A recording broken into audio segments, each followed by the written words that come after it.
Ndiyo mzee. Nilivyofuta wanachama wangu wa NPF ambayo nilifanyia kwa miaka yote kuanzia 67 mpaka 2008. Kabla sijafika 2008 nilifuta NPF yangu wanachama mwaka 85. Ndiyo. 86 nikawa nimeitoa hela yangu. Na sita hiyo nikanunua shamba hapa Mbagala. Ndiyo. Nilipanga nimeanza kuliendeleza hiyo 86, nikachimba visima, nikapanda minazi, nikapanda mazao mbalimbali. 86 hiyo nikawa baadhi ya mazao madogo madogo kama mananasi na miogo na nini nikawa nakula.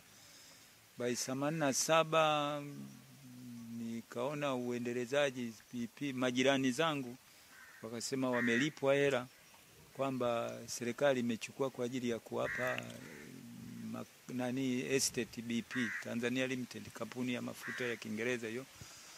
Basi mimi nikawa napakana nao, lakini kwenye 87 hiyo mwishoni nikaona darubini wameelekeza, yani naona wameingia bila kunishirikisha, imefyeka mazao kwa maana ya kupima. Nilipoanza kufuatilia nani wanaopima, niliona kwanza mjumbe, nikaona mwenyekiti, sikupata ushirikiano wa kupata jibu kwamba nani anapima. Nilipoendelea mwaka 88, 89, wakawa wameweka mawe ambayo yana mawe yale yamepandwa kwenye shamba langu 422 ya ambayo yako kwenye shamba langu, upande wa juu, upande wa chini 44, 45, 46, ina maana ni plot hiyo. Sasa nilipoanza nifuatilia kwa mbunge, kwa nani, sikupata ushirikiano mpaka hatimaye nikafika kwa mkuu wa mkoa wakati wa marehemu Ditopile. Okay. Alafu akaliangalia swala hilo, yeye naona akaniandikia barua, nikaenda Wizara ya Ardhi.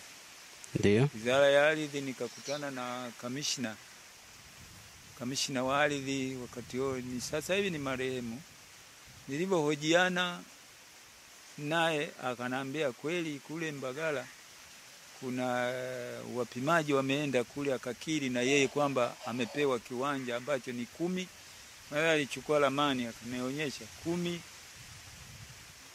1060. Kuna namba wameorodhesha. Sasa mimi nikamwambia, mheshimiwa, hii kiwanja 1060 hiki, kama ukimuona mwenye kiwanja hiki, kuna mama moja anaitwa Sandona, sijamuona sasa hivi na muda mrefu, mama Sandona. Ndiyo. Ukimuona huyu mama utamuonea huruma. Alafu kiwanja hiki unasema cha kwako, hii sehemu bwana serikali imeingia, hatujakubaliana naye. Kamishna akasema bana, kuna mtoa vibali ambayo ni Profesa Molel. Akawasiliana naye, sio kwa walivyowasiliana kwa simu na nini. Kwa hiyo mimi akanambia nimuone huyo Profesa Molel, nimueleze swala hilo. Nikaenda kwa ofisini kwake, akamuita mkurugenzi wa upimaji na ramani, anaitwa Mwakasege. Alivyoitwa pale, anamuuliza tena kwa ukali kwamba nani aliyetoa kibali kupima eneo la Mbagala ambayo mnasema estate ya BP. Nani aliyetoa kibali? Nipe karatasi sehemu niliyosaini mimi kwamba nimesaini kwamba BP wapimiwe eneo hilo. Ikaonekana yule bana mtoa vibali hana kibali pale. Kwa mujibu ananieleza mimi ana kwa ana, niko ofisini kwake. Akasema naandika barua na simamisha eneo hilo kuanzia sasa. Akaandika barua za kusimamisha eneo hilo. Bahati mbaya mimi barua hiyo nilipata ajali ya kuunguliwa huko shambani, hivyo document nilikuwa nazo nimeungua. Kwa hiyo muda huo alivyoandika hiyo barua, mimi mwenyewe nikapitisha halmashauri ya jiji, wakati wa jiji pale Dar es Salaam, posta pale. Nikaleta huku kwa mwenyekiti wa eneo hili kusimamisha eneo mpaka akasema mpaka wizara hivyo. Ilikuwa samana ngapi? Barua ninayo. Mheshimiwa Lowassa ndio waziri wa ardhi wakati huo. Alikuja. Ndio. Alivyokuja akaangalia eneo, kalipitia shamba langu. Alikuja hapo kwenye eneo. Ndio. Okay. Akalipitia shamba langu akasema mimi nasikitika. Ninaambia afisa tawala wa BP kwamba wewe usingo, anasema ni classmate mwenzie, sio alisoma shule ya msingi, sijui vioni huko sio na nini. Na kufeva kwa ajili ya wewe ni classmate wangu. Anazungumza mbele ya wananchi, lakini vinginevyo ningefuta hii. Kwanza kwa mujibu wa utaratibu wa serikali au wizara, mtu akipewa eneo zaidi ya miaka 3 hajaendeleza tunamfutia. Sasa leo hii mmekwenda kwenye shamba la mtu huyo, wakati huo kumestawi nanasi sio la kawaida. Ndio. Nanasi moja inawezekana ikawa kilo 10. Nanasi wanaita mpingo. Mhogo umestawi, ndizi zimestawi. Sasa umeingia huku. Kwa hiyo kuanzia hapa mwisho hapa. Ndio. Haikata ile lamani ile, kwa hiyo mwisho hapa. Huko endelezeni, huko tuna nani. Akaondoka na akaandika barua ambayo nakala mimi nilipewa nakala yake. Nakala ilienda kwa rais, nakala ilienda kwa mkuu wa mkoa ambayo ni Ditopile, sasa hivi ni marehemu. Kwa hiyo nikawa mimi nimepewa haki yangu, nimekaa, hawakuridhika hivyo. Kama sikosei, marehemu Lowassa wakati wa waziri aliandikwa hata kwenye gazeti la Mfanyikazi, sikumbuki lini kwa sasa sina nakala, lakini nisoma wakati wa gazeti la Mfanyikazi nasema amefanya hii maamuzi hayo kwa ajili ya kampeni wakati alitaka kwenda kugombea urais kama sikosei. Ndio. Wakiwa na Kikwete. Ndio. Basi mimi nimekaa, mara naletewa samanzi kwamba nashtakiwa kwa kuvamia eneo la kampuni ya BP. Ikiainisha viwanja 10-20 ambacho sio changu, sio kwenye eneo langu, tunapakana 10-21, 22, alafu 10-44, 45, 46 ambavyo viko kwenye shamba langu na halali, ambayo shamba langu ni kubwa, ni wakati huo ni zaidi ya eka 7. Okay. Kwa hapa Mbagala. Kwa hiyo nimeendesha mgogoro kuanzia 95. Okay. Mpaka umekuja mahakama ikatoa hukumu mwaka 2000. Ndio. Kwamba nimeshinda. Ndio. BP hao wakasema wamekata rufaa. Nimekaa 2000 mpaka 2010 sijui, nikaona ukimya ule, nikaanza kufuatilia ardhi pale. Wakasema nani, faili liko kwa rais, manake hawezi kufuta eneo la ardhi, mfutaji ni rais. Basi nikawa naenda nikawaambia jamani, mbona muda unazidi? 2016 wizara, kamishina aliyesaini kwa niaba ya kamishina nani Msafiri akiandika barua agizo kwa mkurugenzi wa manispaa ya Temeke, inaeleza kwamba fufua uisha milikisha, lakini walitoa angalizo. Ngoja nitaangalia hiyo barua, sikuwa nimeiandaa hapa, kwamba isomwe na nataka kupigwa picha hivi. Iko ndani ya beji. Iko ni kidogo, ziko nyingi. Basi kutoka hapo ndio nikanani ile 10-22, ile 10-20 na kuna karatasi nyingi kabisa. Wewe nijaribu kuangalia.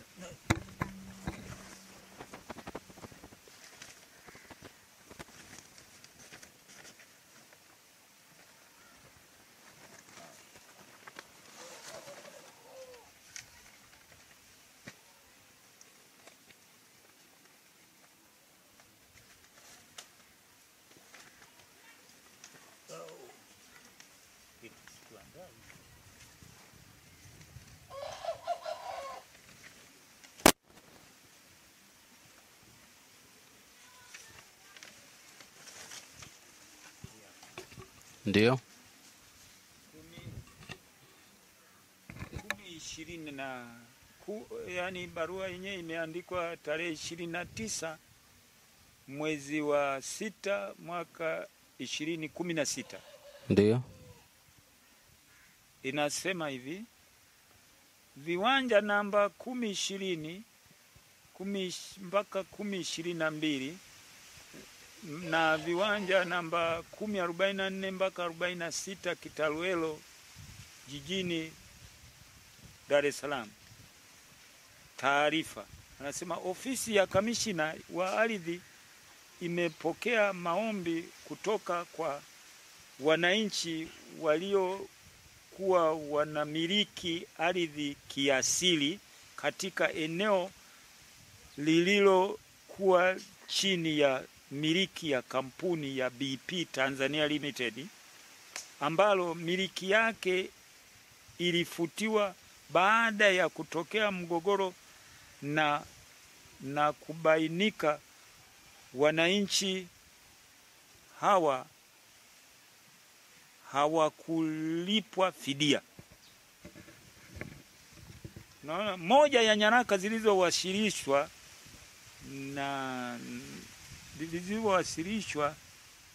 na kampuni na wananchi ni hati ya mahakama ambayo ni kesi namba 478 ya 99. Sasa hii kesi namba 499 hii, huyu aliyeandika inaonyesha sio mimi. Kesi yangu ni 478 mwaka 95 iliyoisha 2000. Sasa hapa pana utata hapa. Mimi kwa kutokuelewa, sikuwa nimesoma vizuri hapa, nikaona kwamba okay, imejibiwa. Nikawa nafuatilia kwa mkurugenzi, kuanzia mkurugenzi wa Temeke hiyo, kuanzia 2016 ndio mpaka leo bado sijamilikishwa eneo langu. Sasa kwa nini? Umesema 478 ndio ya kwako kesi yako. 478 ya kwangu. Ya 95 mpaka ilikwisha 2000.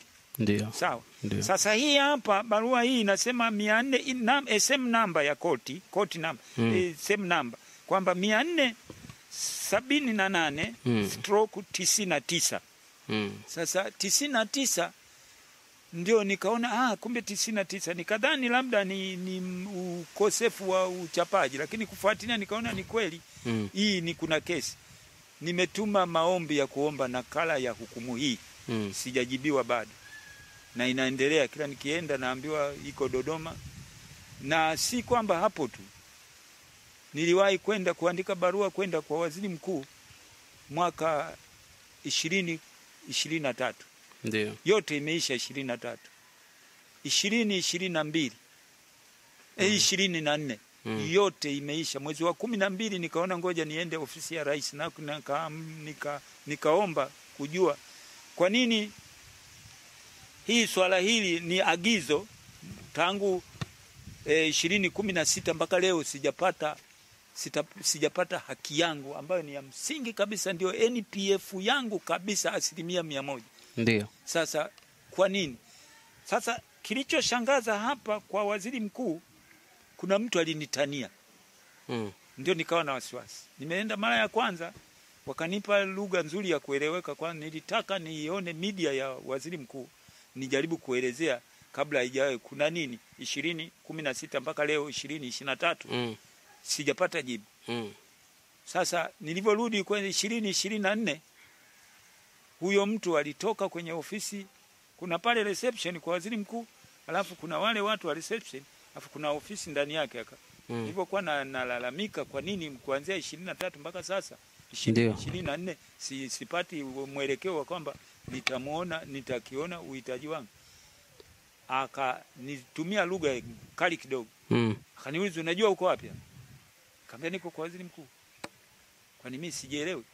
Sasa mara hiyo akaambia, akanipa siasa kwamba bwana, hapa utaratibu wake unabidi uandike barua na ulete vielelezo kwamba umekuja. Sawa.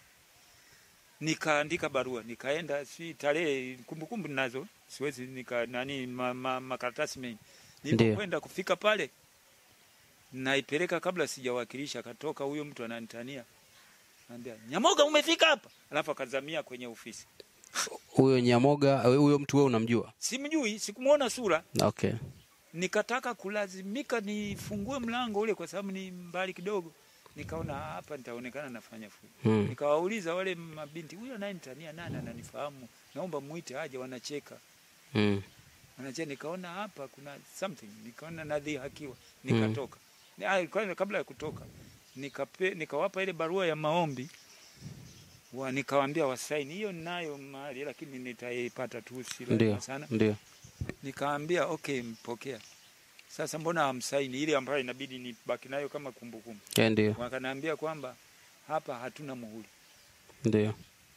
Kusaini nako wakasaini tu, lakini nikamwambia sasa kama mmesaini hivi, hii tunaongea kama, nikamwambia ingekuwa ni video hata hivyo unaweza kufuta, lakini hivi nitaamini vipi nikija unaniambia ulileta barua gani? Hata kama nikimwambia mtu nifika kwa waziri mkuu nimepeleka barua hivi na hivi, niambia hii hapa ni wao wanasoma, niambia wamesaini wapi kwamba wamepokea. Nimepeleka barua sehemu nyingi, hata kupokea barua na kwenda kwa nini wanaweza dispatch. Wakasema hapa sisi hatuna. Ndio utaratibu wao. Ndio utaratibu wetu hapa, sisi hatuna muhuri. Ndio utaratibu wao, sijui. Lakini niliondoka na kuna baadhi ya ofisi ya wagongi muhuri. Ziko baadhi ya ofisi za serikali. Okay, sawa, nikakubaliana. Nilipokaa ile nikacheza pale 2024 yote imeisha kwa waziri mkuu. Mwezi wa 12 2024 nikaona niende kwa rais, nimecheza mpaka sasa hivi 2025 sijapata jibu kwamba kinaendelea nini. Mimi lengo langu ni muone waziri mkuu au rais. Ndio. Sijafanikiwa. Ndio. Sasa kuendelea kwake sasa siwezi kuendelea au sielewi kinaendelea nini mpaka sasa hivi, kwa sababu mimi ndio ujana unazidi. Ndio. Kimaanisha ujana na usinaonekana hivi nilivyo. Unazidi kuwa kijana. Na ukiangalia gharama ambayo ni ya mimi kwa binafsi yangu naiona hakuna kitu chenye thamani kama muda. Sasa hata leo hii wanaambia bwana Nyamoga, hili ni shamba ni la kwako. Kwa hivi nilivyofika, mawazo yangu, plani zangu nilizokuwa nimeziplani, unafikiri bado angalau zipo, lakini ni sio sawa sawa. Hata gharama tu haitakuwa kama nilivyokuwa pale mwanzo, si ndio? Kabisa. Kwa hiyo sasa hivi ilipofika juzi hapa nije tu hata kujieleza, ninaumwa mguu sasa hivi. Mguu wangu umepata ajali kubwa sana hapa, inanisumbua mpaka sasa. Niko bado kwenye tiba, niko hapa najiuguza.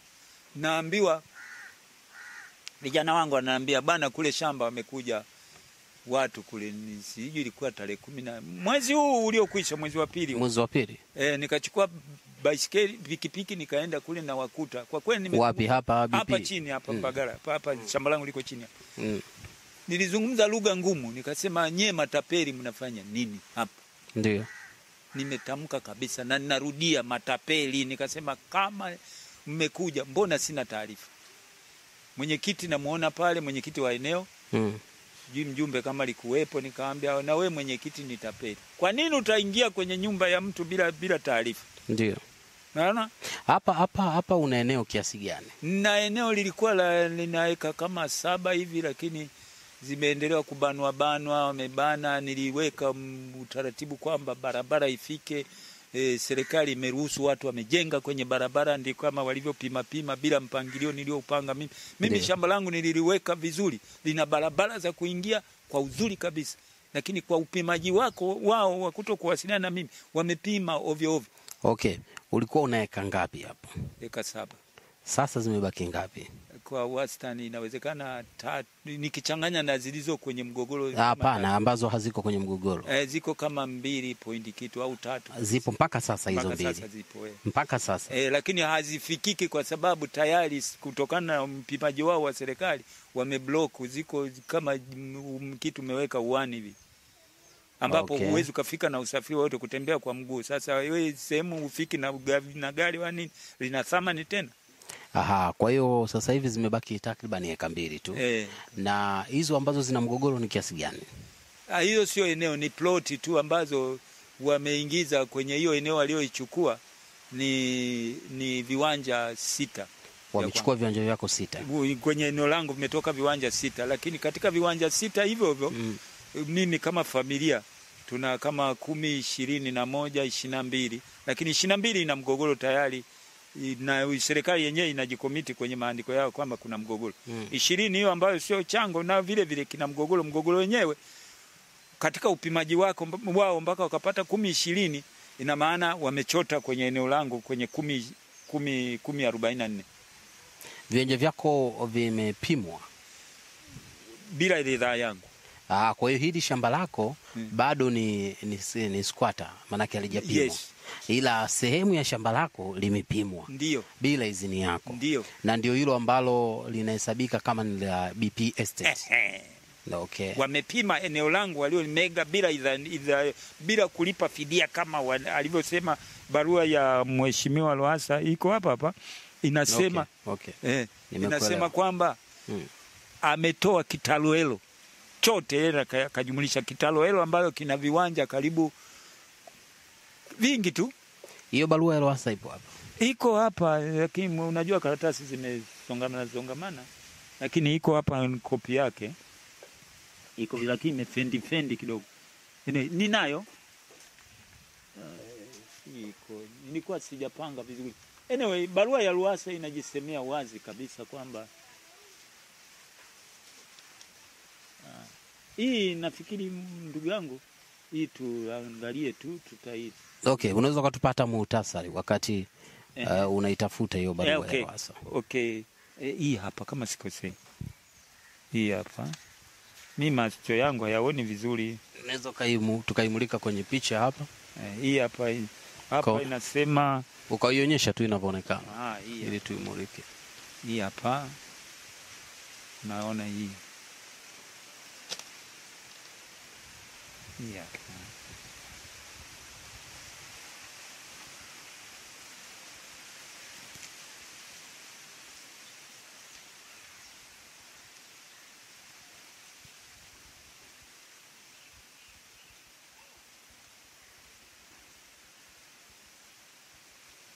Na sehemu nyingine hii.